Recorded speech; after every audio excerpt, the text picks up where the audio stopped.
bersama host paling cantik ya. Ih, pede banget ya. Aku Dila Siti Saripah. Kali ini kita akan membahas mengenai organisasi. Sama seperti kemarin, organisasinya apa sih? Cuma di sini bedanya, organisasi ini lebih tinggi sebelum kesiswaan ya guys. Apa sih organisasinya? Nah, organisasinya yaitu DKS. Sebelum ke pembahasan nih, kita akan perkenalan dulu bersama narasumber kita. Aku panggilnya apa nih? Iya aja. Iya, sama saya Mas Boce aja. Oh iya, Mas Jawa ya ini. Ya, betul. Boleh dong perkenalkan dirinya. Dari awal terlebih dahulu ya. Mau siapa aja? Nama saya Ulia Marlina, saya menjabat sebagai sekretaris di Dewan Kehormatan Siswa. Nama saya Boce Cahaya Gumelar, saya menjabat menjadi ketua Dewan Kehormatan Siswa. Wow, langsung aja ya kita ke pembahasannya nih. Mas Buce ini sebagai ketua nih, boleh dong memperkenalkan kepada seluruh teman-teman, adik-adik ataupun semua yang nonton video ini, apa sih DKS itu? Jadi DKS ini atau Dewan Kehormatan Siswa ini adalah organisasi. Tadi menurut Anda benar, itu adalah organisasi tertinggi yang dikelola oleh siswa. Tujuannya itu untuk mengayomi atau juga untuk memberikan arahan atau bimbingan kepada OSK, kepada DS atau rakyat pun yang ingin memberikan aspirasinya, kita akan menampungnya. Mungkin ada tambahan dari Teh Aulia. Ya baik, jadi DKS ini organisasi yang bisa dibilang organisasinya untuk organisasi yang lain. Misalnya ada keluhan dari OSK yang ingin mengeluhkan sesuatu atau membutuhkan arahan dari kita yang bisa dibilang demisioner dari organisasi-organisasi sebelumnya juga. Jadi setidaknya kita masih bisa memberikan informasi atau arahan untuk organisasi OSK dan DS. Nah, apa saja sih kegiatan yang dilaksanakan oleh DKS ini? Jadi kegiatan Dewan Kehormatan Siswa ini tidak banyak sebenarnya. Yang pertama ada kampanye. Itu kampanye nanti mungkin Teh Iya akan menjelaskan ya kampanye itu seperti apa. Nah baik, pertama kita mengadakan kampanye. Kampanye ini dilakukan untuk mempromosikan bakal calon yang telah diusulkan dan ditetapkan pada musyawarah siswa atau MUSIS.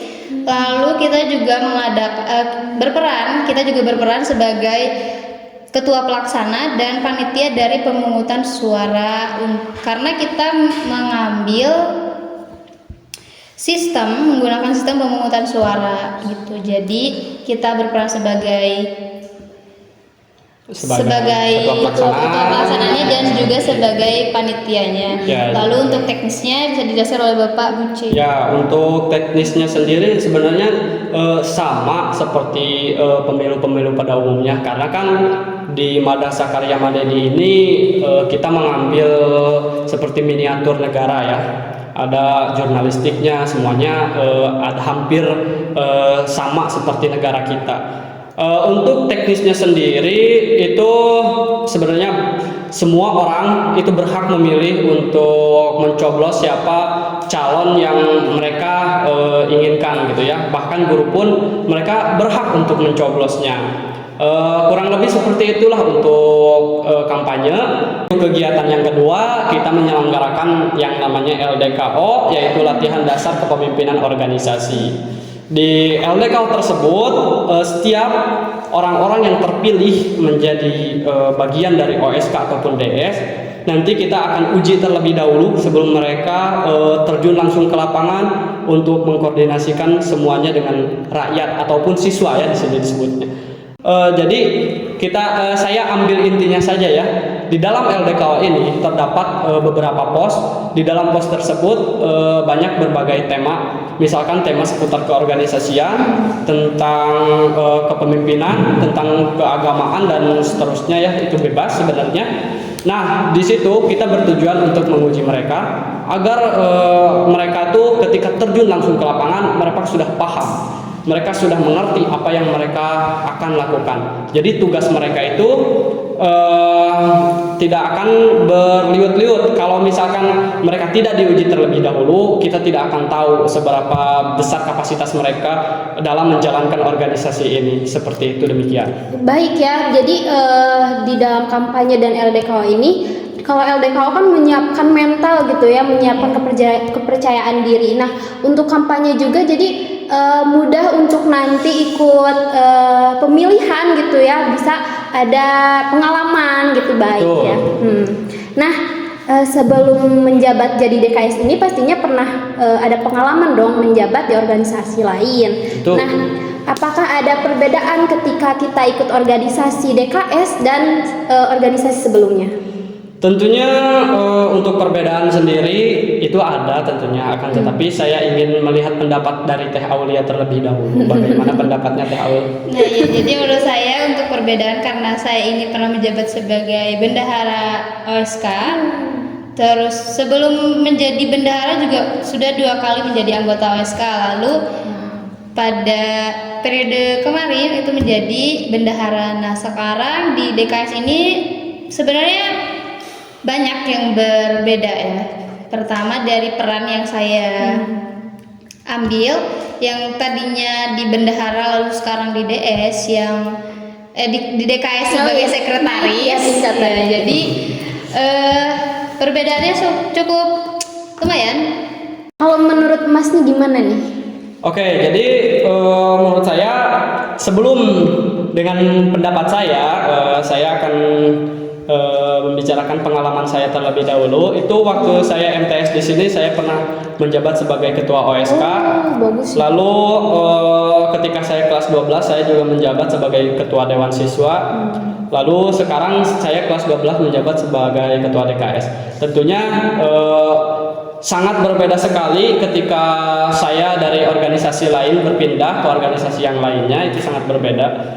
Akan tetapi saya mendapatkan persamaan dalam setiap organisasi yang sudah saya arungi. Jadi persamaannya tuh dari setiap organisasi yang pernah saya arungi itu adalah pengorbanan, yaitu ada pengorbanan loyalitas, pengorbanan tenaga, pengorbanan semuanya dikorbankan untuk menjalankan dan untuk memajukan organisasi. Kurang lebih seperti itu. Baik, bagaimana cara menyeimbangi ketika kita ikut organisasi nih sama kita ikut sekolah belajar gitu? Oke, jadi sebelum saya menjawab, saya ingin terlebih dahulu tahu nih. Jadi langsung saja ya. Ya, jadi kalau ia sendiri kenapa bisa bagaimana menyeimbanginya itu dengan cara membagi waktu sebisanya. Jadi karena nggak terlalu banyak juga tugas-tugas dari organisasi, jadi sebisa mungkin ambil hari-hari yang bisa fokus di organisasi aja. Terus lebih mengerjakan tugas sekolah itu lebih diambil tepat waktu. Jadi hari itu udah beres, malam itu beres. Jadi besoknya kalau besoknya ada rapat atau apa, pasti mempersiapkan untuk organisasi dulu gitu. Baik. Nah, menurut Masnya gimana nih? Jadi seperti yang sudah kita tahu bahwa organisasi siswa ini, organisasi yang ada di Sekolah Madrasah Karya Madani ini bersifat intrakurikuler. Artinya itu kita mengandalkan sebisa mungkin untuk memanage waktu di luar jam pelajaran sekolah. Jadi menurut saya manajemen dalam organisasi itu sangat penting dibutuhkan agar deadline atau target yang kita ingin capai itu sangat tercapai dan mantap untuk kita eksekusi seperti itu. Baik, jadi harus pintar-pintar membagi waktu. Iya, gitu manage waktu. Ya, betul sekali. Terus memisahkan mana yang prioritas. Prioritas. Agak tipe ya, agak. Terus apalagi sih? Lebih harus bisa membedakan aja. Baik. Memfokuskan juga. Nah, gak kerasa nih ya, kita ada di penghujung podcast. Ada pesan buat adik-adik atau yang nonton di sini nggak, dari Ia atau dari Mas Buce? Dari Teh Aulia. Iya dulu, mungkin karena dari banyaknya pengalaman. Jadi dari pengalaman ia adalah bagaimana cara kita untuk mengatur emosi ketika adanya perbedaan pendapat ketika rapat, kan itu sangat mempengaruhi kinerja juga ya. Kayak misalnya ada masalah dikit kayak ribet lah. Terus memisahkan antara perasaan pribadi ketika iya kan? Kalau misalnya ada di rapat organisasi terus ada gak suka, ketidaksukaan secara pribadi itu sangat mempengaruhi juga. Nah, ya harus jago dalam hal itu. Terus harus hati-hati juga karena menurut ia di organisasi itu sedekat apapun kita, kalau misalnya kinerjanya kurang baik jadi pertemanan kita yang tadinya baik bisa rusak karena itu tadi karena konflik tadi kinerja yang kurang baik di organisasi itu mempengaruhi pertemanan juga. Jadi sebisa mungkin kinerjanya dikembangkan menjadi dikembangkan kinerjanya dikembangkan lalu pertemanannya juga dijaga gitu. Yang penting jangan baperan ya. Dalam penyampaian ini juga dalam penyampaian pendapat itu jangan dilandasi dengan emosi. Menurut Bapak Ersan itu pendapat atau teman debat adalah lawan debat adalah teman berpikir kan, waktu itu Pak Ersan pernah bilang. Terus penyampaian pendapat dengan emosi itu bisa menjadi awal dari perpecahan gitu. Udah. Giliran terakhir Mas Buce. Oke, dari Mas Buce sendiri sebenarnya simple sih karena memang menjadi atau anggota organisasi itu adalah kita harus mengorbankan apa-apa yang kita punya ya, termasuk waktu juga. Sebenarnya simple. Tidak harus jago public speaking, yang penting ada data-data dan itu terbukti.